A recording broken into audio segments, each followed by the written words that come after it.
Hi, good evening, everybody. Thank you for joining us. My name is Kevin Polito. I'm the Neighborhood Affairs Manager with the City of Miami Beach, and welcome to tonight's public meeting. I'd like to recognize we do have some elected officials joining us tonight. We have Vice Mayor Mark Samulin as well as his aide Elias, and we have Commissioner Stephen Miner as well as his aide Amadeus. If there's any other elected officials, I tried to look through the list here. Please feel free to raise your hand. I'd be happy to recognize you. And thank you to our HOA leadership that I see has joined us tonight. Welcome. So again, my name is Kevin Polito. I just want to remind everybody the census has been extended to October 31st. So if you have not completed your census, you still have time to do so. Please ask your neighbors to complete their census if they have not either. So with that, we'll go ahead and bring up the PowerPoint presentation so we could get started. Tonight, we're going to be discussing the proposed Seawall Ordinance. And if we could go to the next slide, we'll see who we're going to be hearing from this evening. So as we get over to the next slide.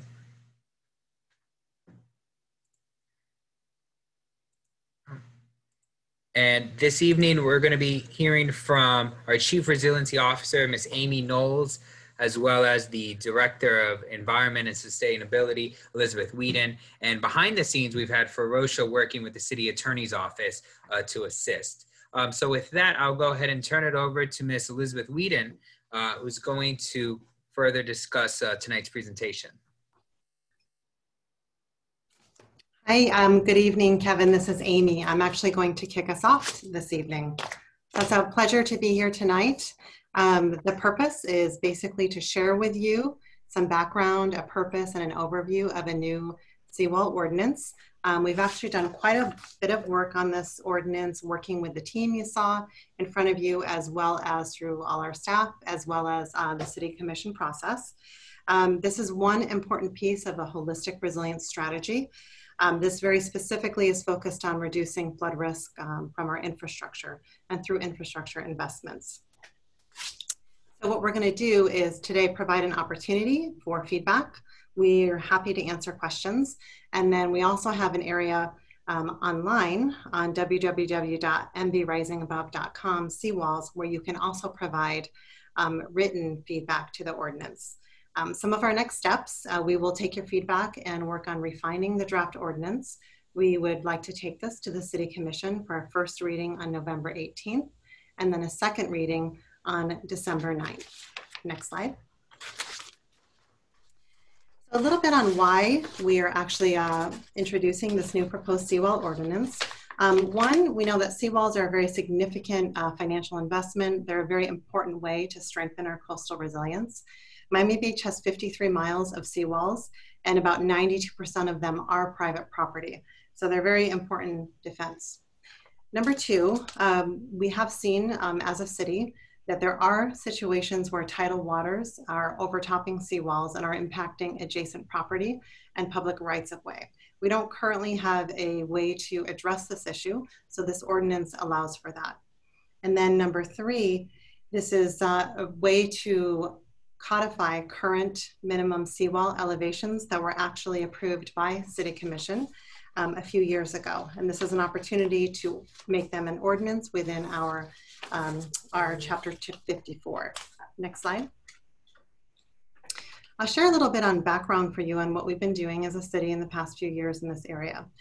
Back in 2016, I mentioned we did have a resolution that required higher seawall standards and anticipated future sea level rise, as well as king tides, as well as a Category 1 storm. So those have actually been in effect since 2016. In 2019, the Sustainability and Resiliency Committee, through an item sponsored by Commissioner Samulin, brought some concern for seawall overtopping that was observed at king tides. As a staff, we looked into and understood there's a need to really understand the vulnerability, the scope of private seawalls, what the elevations are, and we also began an elevation survey. Recently, since then, we did best practice research. We looked in specifically into Broward County and Fort Lauderdale, who also have an ordinance to address seawall overtopping. And we also developed a guidance document, how-to document, if you will, to upgrade seawalls and shared that as well. Then recently, in July, we actually presented a draft to the Land Use and Sustainability Committee of the ordinance, and the next steps were to bring that for public engagement. Next slide. What you have before you is actually a graphic that shares the sea level rise projections for South Florida. Our Miami Beach City Commission recently adopted this ordinance, and we are using it as staff. And actually, this is updated every 5 years, and we have been using this as staff for some time. So this graphic was created by the Southeast Florida Climate Change Compact, and it is a joint sea level rise projection. The compact was formed to coordinate climate change planning between Monroe, Miami-Dade, Broward, and Palm Beach County. So we're actually fortunate to have localized projections and to use these for investing in our infrastructure. Important because years ago, many of our buildings and infrastructure were built without an understanding of our flood risk and sea level rise. So there's 4 curves on here. There is a range of scenarios, and scientists do have confidence and consensus in using these for planning. We have the IPCC curve, federal agencies, NOAA, and the Army Corps. And deciding which curve to use really depends on the planning horizon, your risk tolerance, and how adaptable the infrastructure is and how expensive it is. Since seawalls are significant and a long-term investment, and since Miami Beach is at an elevation close to sea level, it does make sense as we invest going forward to construct seawalls in a way that reduces risk now and in the future. Next slide.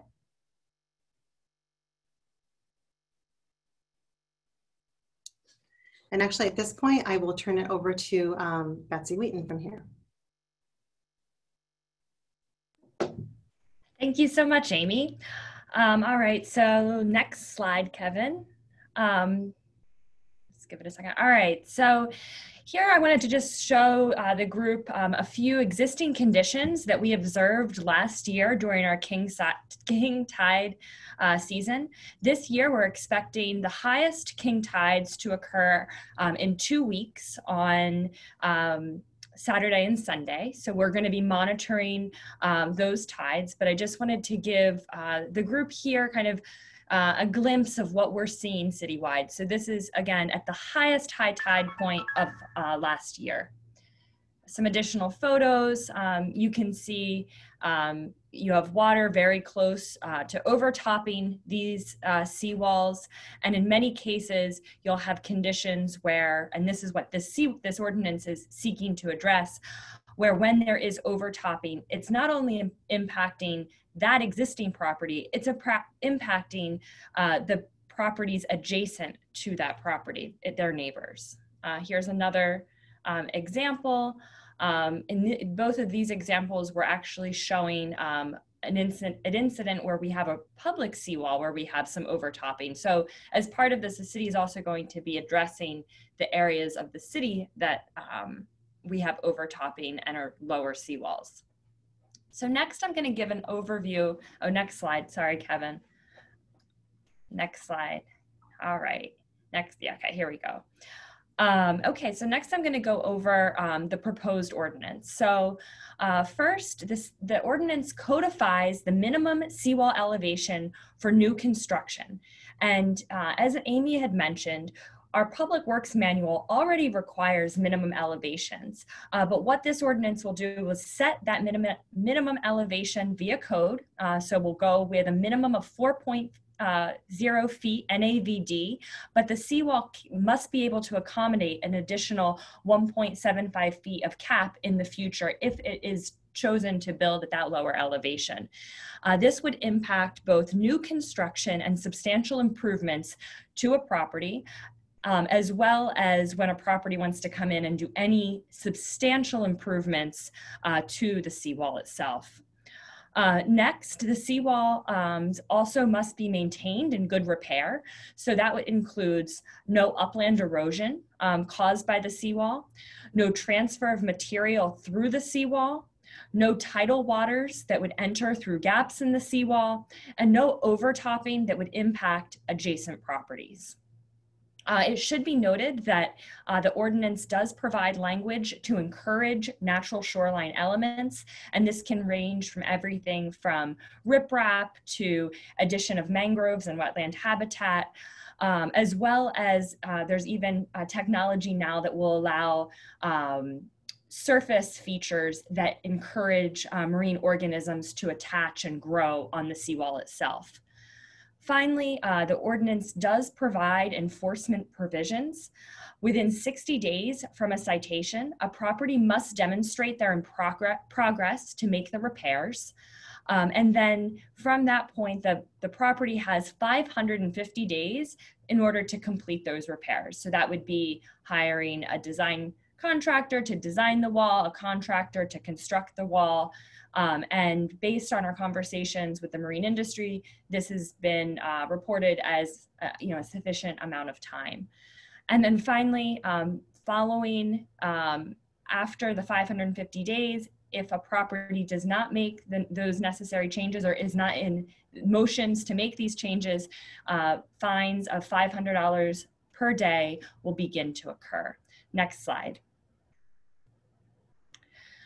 So something I wanted to note and highlight, Miami Beach has created the mbrisingabove.com/seawalls website. It's a one-stop shop to learn more about seawalls, what it takes in order to upgrade an existing seawall, so the permitting, the insurance, as well as what contractors are out there and available to do this type of work. We've also posted on this website a copy of the draft ordinance as is today. Of course, after today, we're going to get feedback from the community and we're going to make changes and upgrades before this goes to commission. So we'll make sure to keep that updated before it goes to the next public committee. And of course, we also have information on the website where you can submit a written comment if you think of something following this meeting. Next slide. So as I was mentioning, what are the next steps and where have we been? So far, this ordinance and the draft has been developed through consultation with a number of city committees and groups. We met with the Sustainability and Resiliency Committee back in 2019. Following that time, we've met with the Marine and Waterfront Protection Authority, as well as the National Flood Insurance Program Information Committee in order to solicit feedback. We've also met with our Resident Sustainability Committee. It went to land use back in July of 2020, and the comments from our Land Use and Sustainability Committee was that they wanted us to get additional feedback from the marine industry, so seawall contractors, as well as designers, as well as, of course, residents and homeowners. So we're here today to hear from you, and we're going to use your feedback to further refine the ordinance with the goal to bring this to first reading in November and second reading in December. Next slide.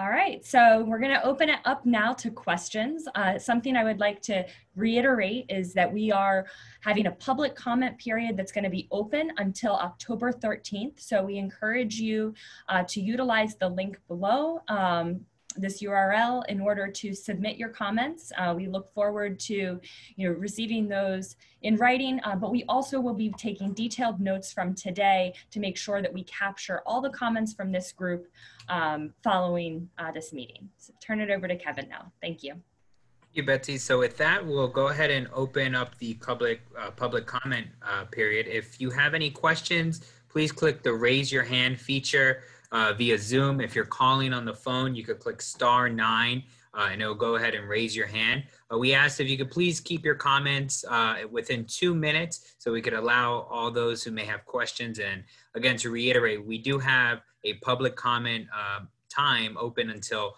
Tuesday, October 13th. So with that, I'm gonna go to our first caller. If you could please state your name and address so we could just identify you. So this number ends in 7204.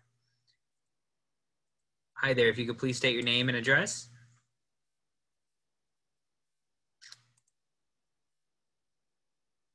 Hi, caller. I'm gonna ask to unmute. Okay, we're gonna go ahead and open up to the next caller. I'm going to send a request on mute. Hi there, if you could please state your name and address. Hi, can you hear me? Yes, we can. Perfect. This is Shiv Chadha. My address is 1000 West Avenue, Unit 221. I'm also the treasurer of the Mirador 1000 condo building. I have two questions that I wanted to get a bit of clarity on. The first is, I'm quite pleased by the inclusion of the point that you had about seawalls needing to be kept in good repair and good order, because obviously no matter what we or anyone as an individual building a homeowner does, we're at the end of the day at the mercy of the quality of our surrounding seawalls. So my question really there is, I wasn't clear if the city's ordinance would be applicable to existing seawalls, or does it only come into play if somebody would be coming into you for a permit to either upgrade or do something different to their seawall? Because essentially there are obviously a lot of seawalls that are in place around the city, and the question is, what is the mechanism to ensure that those seawalls are brought up to full strength and full code, and not just limited to height, but kind of what your presentation spoke to, things like gaps and cracks. The second point that I have, and I've raised this with some of those of you that are on this call today, is really obviously doing any of this work is quite expensive, and it's a difficult pill to swallow and to convince unit owners to get behind.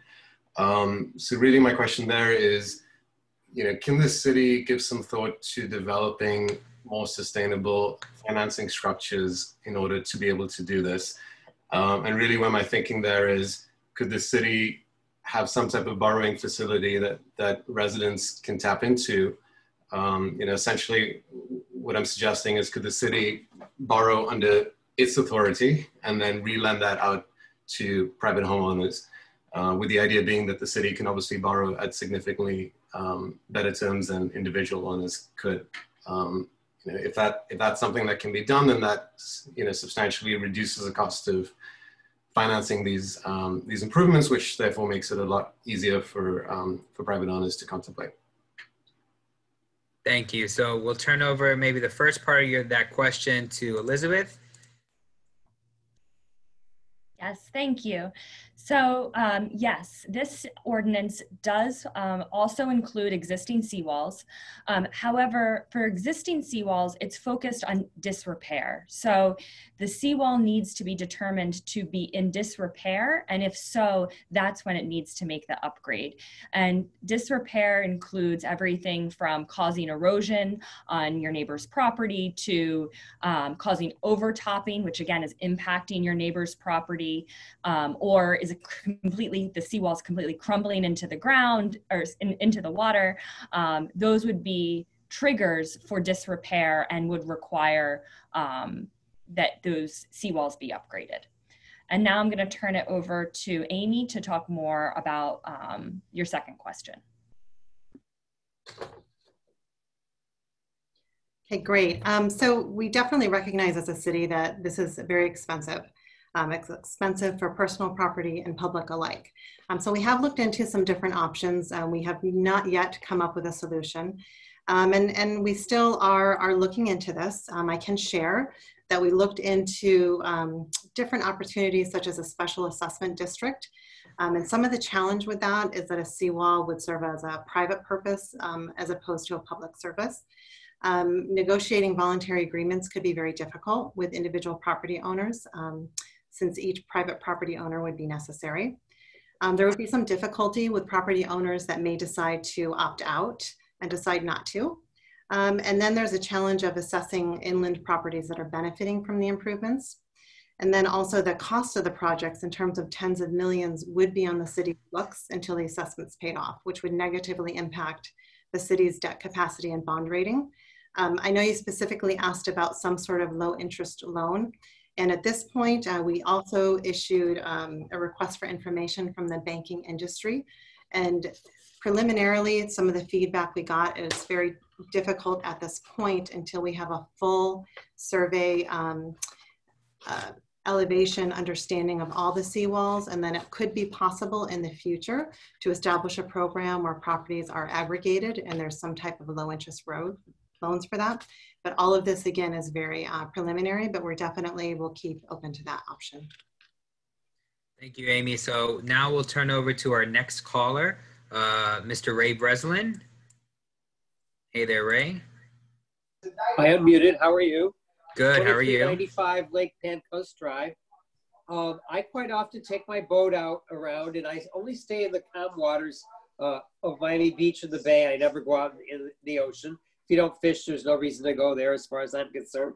And I see a lot of seawalls where people have turned around and increased their height simply by using cinder blocks. It's calm waters. You don't have to worry about, the big waves crashing against it and all of that. And even in the city itself, like in Pine Tree Park, use like bags of cement that after a while, the paper's all worn off and it looks like stacking bricks along to prevent the water from going up there. It seems to me that if your seawall is in good repair and all you need to do is increase the height a little bit, cinder block would be the cheapest, most effective way to stop the water from capping over the top. Thank you, Ray. Thank you so much for your comments. So Betsy, I see you unmuted there. Just wanted to maybe comment on the materials and if the ordinance touches on that. Sure. Thank you, Ray, for your comments. So in the case of overtopping, it's important to note that it's overtopping that's impacting the private properties adjacent to your property. So, there may be different methodologies that are used. For example, at Pine Tree Park is one of the city's living shorelines. And in the way that park shoreline was constructed, it is a mix of mangroves as well as riprap and some of those cinder block like underwater bags that are often used in the marine environment. So there's many different ways that properties can choose to protect their shoreline. It doesn't necessarily have to be a concrete cap. But again, what's important is that however those seawalls are designed, that they're designed in a manner that is not causing erosion or impacts to adjacent private property or public property. Thank you, Betsy. So with that, I don't see any more callers. So I know we had some trouble with one of the callers. If you had a question, please click *9 so you could reappear. And there we go. If you have not raised your hand, please click raise your hand now so we know how many final thoughts or final callers that we may have. I see we have 2 just appeared. And again, if you're calling on the phone, just click *9. So we have 2 callers that have not spoken. Again, click raise your hand if you want to ask a question so we know approximately how many people are left. So we're going to go to Dan. If you could just state your name and address. Hi, my name is Dan Rensel. I live at 1228 West Avenue.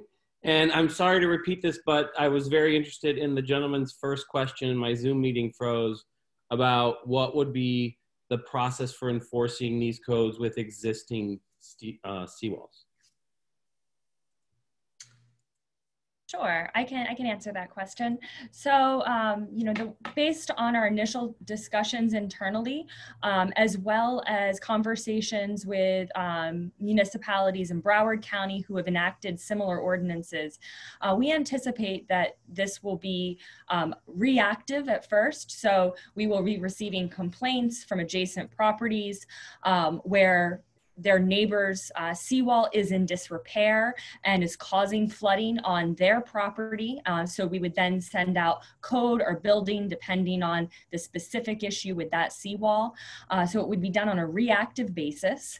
And again, for existing seawalls, we're not looking at a specific elevation. Rather, it's the condition of that existing seawall. Is that seawall crumbling into the water? Is that seawall causing erosion and impacts to neighboring property or public property?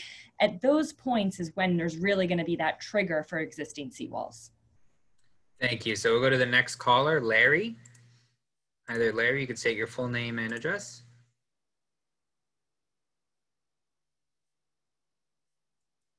It's gonna request to unmute. If you just click yes there. There you are. Okay, I'm Larry Thorson. I live at 86th and Byron Avenue in the North Shore neighborhood.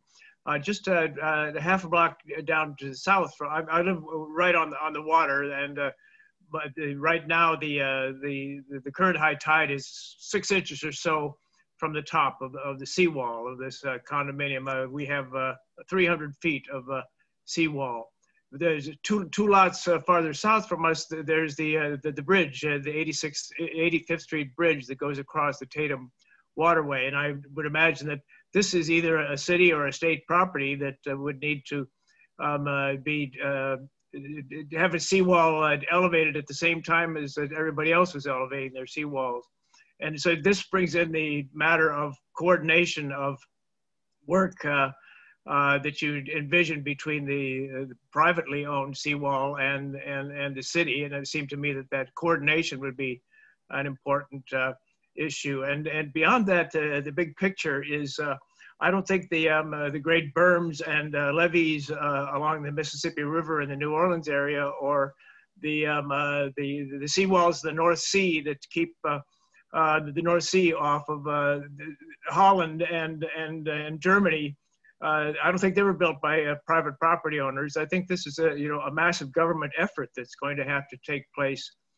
So there must be some coordination with our representatives in Congress and with the federal government on a strategic overall plan for something like this. Go ahead. Thank you, Larry, and thank you for those comments. I could assure that we do have our team working on the back end to address that. Next up, we have Vice Mayor Samulin.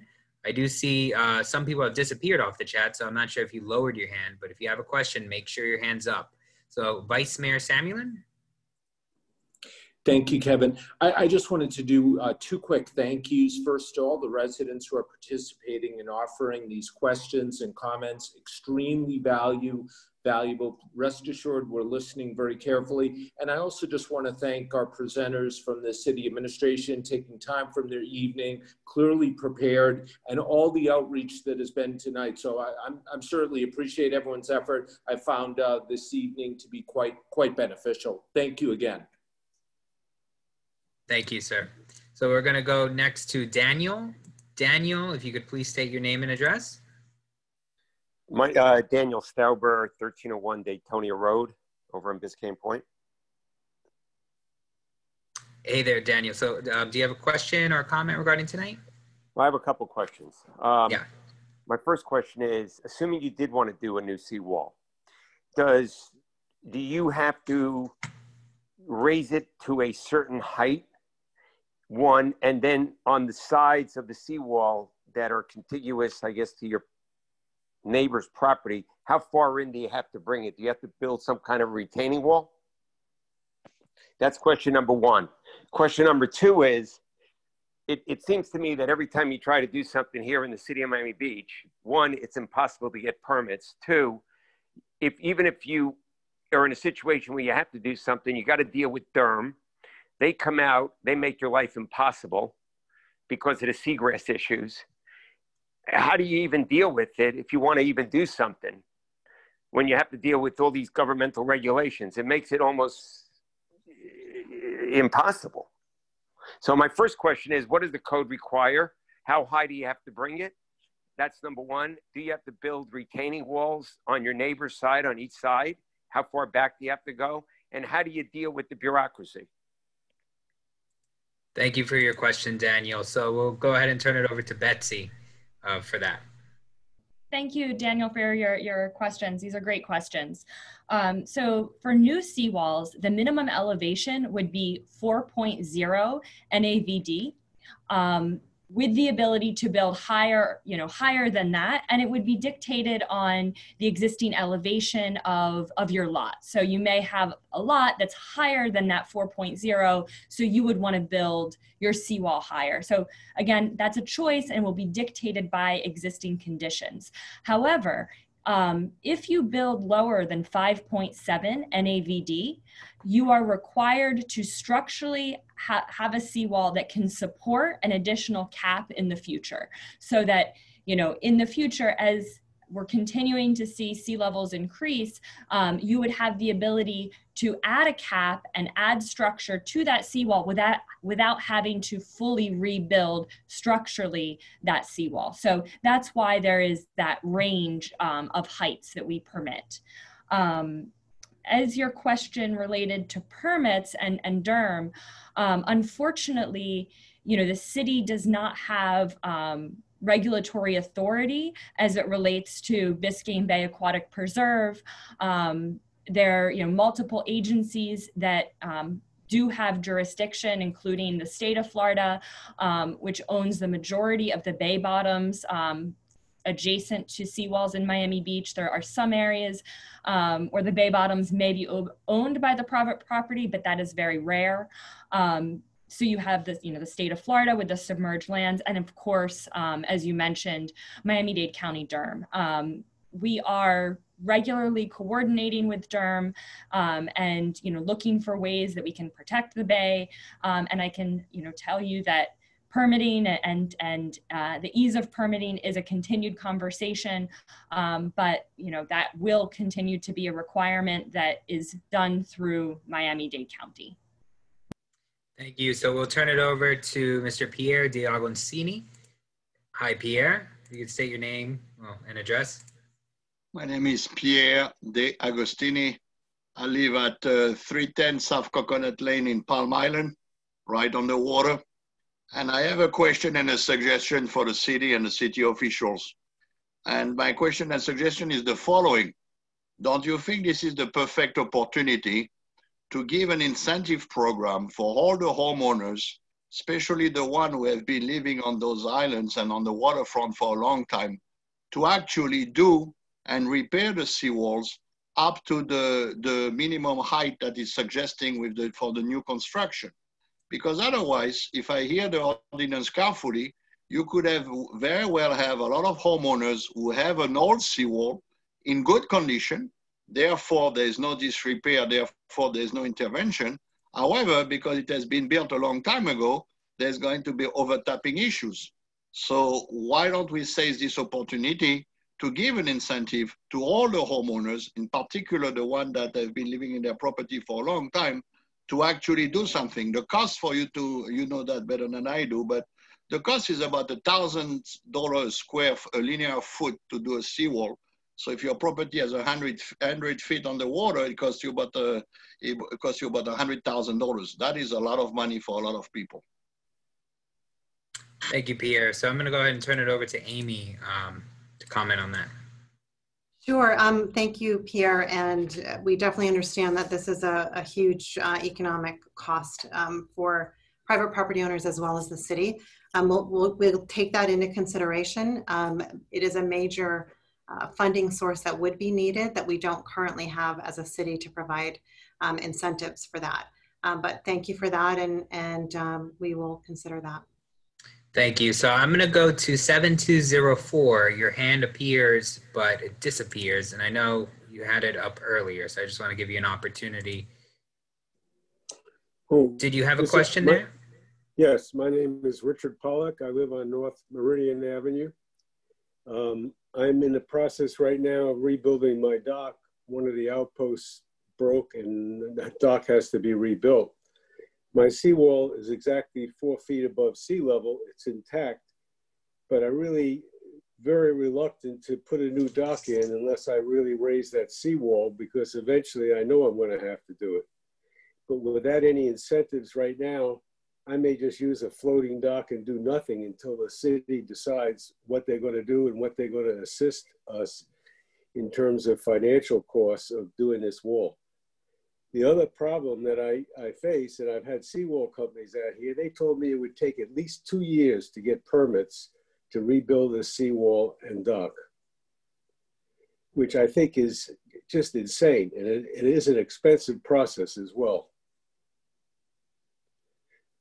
So those are my 2 questions. I mean, what is the city going to do to improve this situation, to give us an incentive to raise these seawalls. And two, they've got to figure out some means of not spending $2,000 or $3,000 to get permits and spend 2 years waiting to start the construction. Thank you, Richard, for those comments. I'm going to turn it over first to Amy. I think probably to reiterate, as she stated to Pierre, I think that's one of the programs that they're looking into. And then for the second part of your question, we'll turn it over to Betsy. Yes, again, I mean, an excellent point. We are keeping our eyes and ears open for any type of programs or financial incentives. We've looked into a special assessment district. We have held meetings with banks and different investors. And at this point, we have not yet identified anything. And we've also done best practice research. So we hear you. There are no current plans for incentives and fundings at this time, but we're definitely hearing you and can submit that as part of public comment for this. And to build off for your second question, you know, I definitely, we've heard the permitting concern before. So, you know, this is one of the areas that we have identified as, you know, a potential bottleneck in the process. Unfortunately, the permitting process is administered by other regulatory agencies beyond Miami Beach, and that would be Miami-Dade County, the state of Florida. So again, I think we're looking at ways that from the city's end, we might be able to provide information or guidance to help residents through that permitting process. Thank you. So we have, it's now 6:42. We have a hard stop at 7, but just to reiterate, we have this open public comment period until Tuesday, October 13th. So if maybe you think of something after the fact, we are going to post this recording online. We're going to send an email with all of the links from tonight's presentation so you can review it at your own time. So I have 3 more callers in the queue. If you have a question, you haven't raised your hand, please do so now, because whoever's in the queue at this point will be our final callers. So I'm going to go to Susan. If you could state your name and address. This is Louis Solish. I'm Hi at there. 450 Lincoln Road. I want to thank you for holding this meeting. We did have experience of recently doing a seawall, and it is a challenge to get permits with the combination of Durham and the city of Miami Beach having interest. So it does get difficult. Vegetation, I became interested in, it's only a comment. I want to support the idea of vegetation and trying to plan for that along the seawall and along the area of the Baywalk, maybe, where somehow that could be, that could help. And I realize that's difficult in some ways because Durham will have some requirements, but I want to support looking into that if you can. Thank you. Thank you for that comment, Louis. So we're going to go to the next caller, is Diane Katzen. Can you hear me? Hi there. Hi, how are you? Thank you. So my name's Diane Katzen. My husband and I have lived on Revo Alto Island for about 20 years. And we were actually considering ourselves raising our seawall because it has not been done since we moved in. And I want to just echo some of the comments that some of the prior residents made, and I do think it's very critical. I think that perhaps the city needs to really engage in some critical thinking outside the box and perhaps approach some climate change philanthropists, because this is obviously a very broad problem that is not going to be solved simply by enacting an ordinance that requires new construction to be a certain height when you've got all of these homes which are in existence, and if they're not in quote disrepair, will continue to just sit there. And, you know, a lot of people live in waterfront homes and certainly don't have hundreds of thousands of dollars to, unfortunately, or what it's the status, it's the state of the world right now.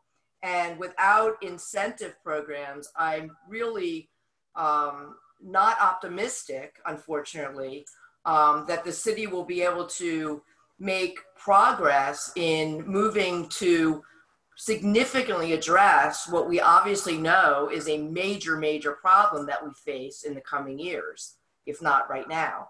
So I appreciate the comments that the staff has made about meeting with investors and banks and what have you, but I think I would just suggest that it be really put on the front burner, because if that is not available, I don't see how this problem is really going to get solved, if ever.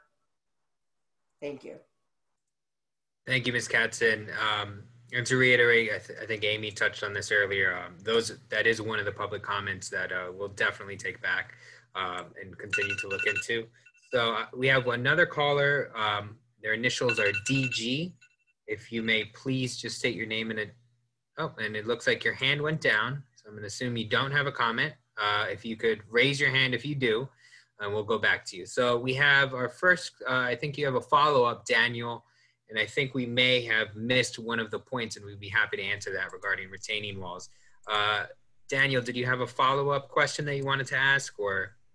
Yeah, well, the retaining wall was clearly an issue, but I want to make a comment because I see this in government over and over. And I happen to have a brother who has a marine biology degree, and he's very involved with water conservation. I speak with him on a regular basis.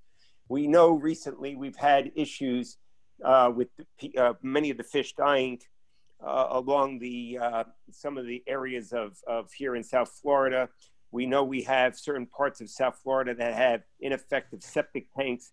We know we have a tremendous amount of nutrients that are going into the waters, causing the seagrass to be killed by algae that's growing. I mean, seagrass survived because it became acclimated to be able to survive without specific nutrients. The minute you introduce nutrients, fertilizer, and different types of nutrients, that's what's causing the algae to overtake. It's an invasive species in essence. It's overtaking the seagrass, it's killing the marine life, et cetera, et cetera. You stated earlier, and this is where I find it to some extent to be what I call the hamster dance. Hamsters run in a circle and they go nowhere. You've got Durham saying that you can't do certain things because it's going to kill the seagrass.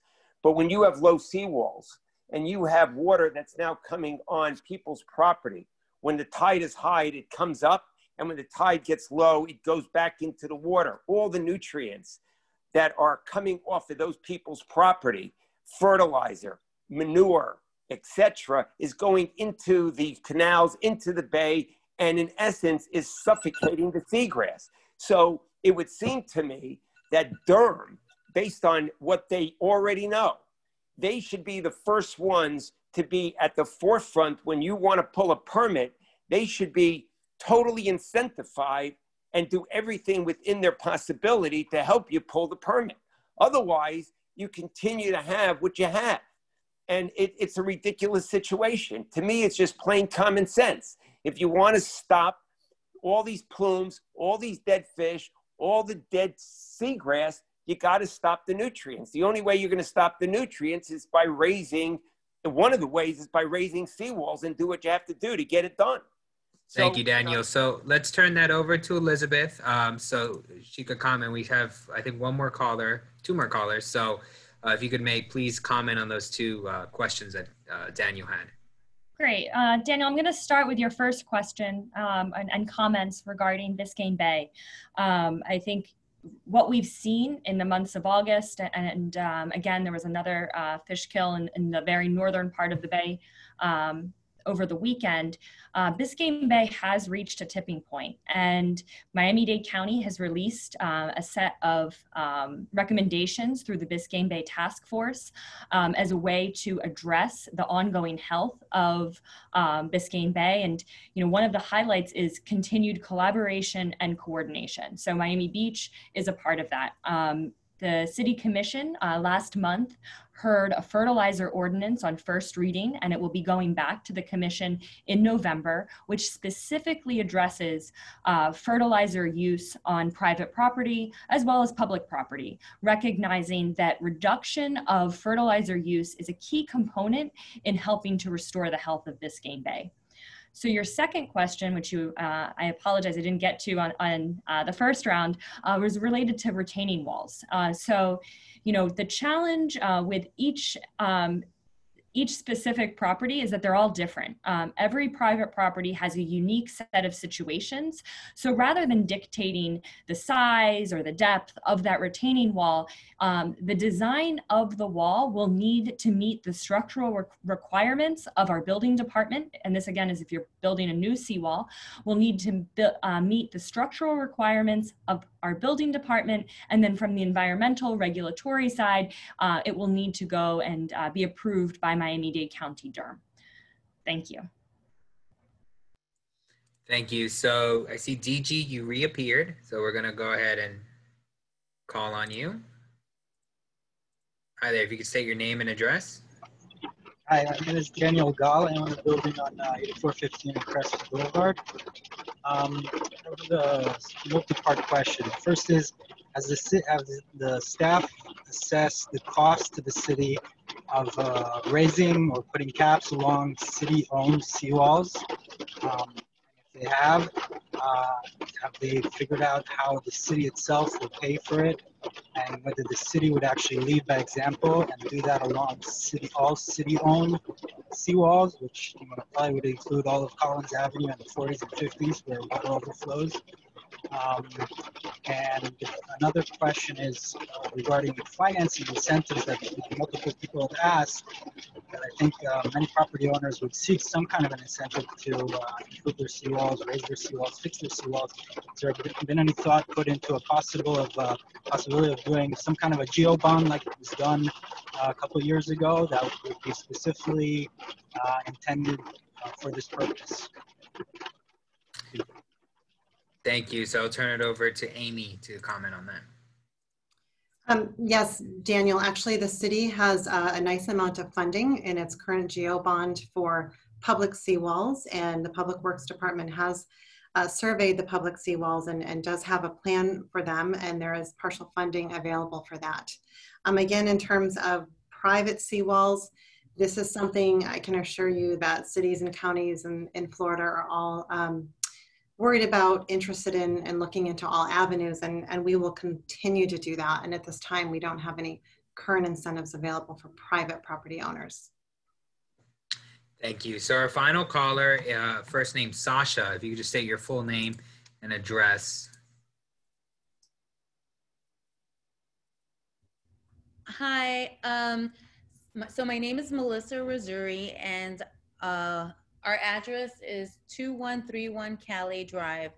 We're a condo building. I'm here with the board, my other neighbors, and we're listening into tonight's Zoom meeting. So we're in the process of doing our seawall right now. We're in permitting, and we're for the ordinance. I think as property owners, it's our responsibility, and we support this.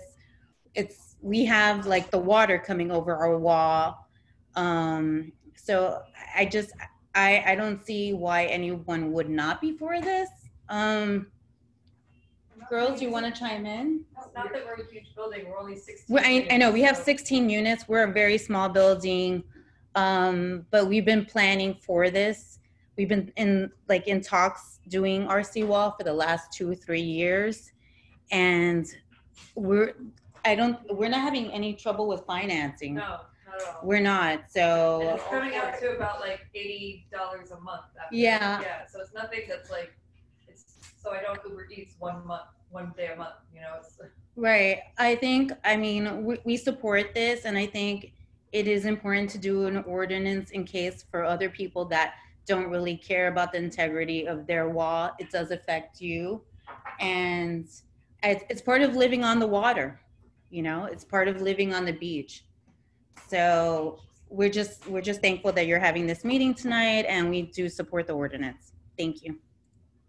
Thank you, Melissa, and the board there for your comments. So thank you to everybody who's participated in the call tonight. As we stated before, we still have a public comment period that we're going to leave open until Tuesday, October 13th. So if you visit mbrisingabove.com/seawalls, you'll see a link to view the video presentation for tonight, as well as the materials that we shared tonight. And there would be an opportunity to submit public comment on the MiamiBeachFL.gov neighborhood affairs site. The link will be provided on this website that's on your screen now. So with that, thank you again for participating tonight. If you have any questions, please feel free to reach out to us prior to October 13th. And thank you. Have a great night.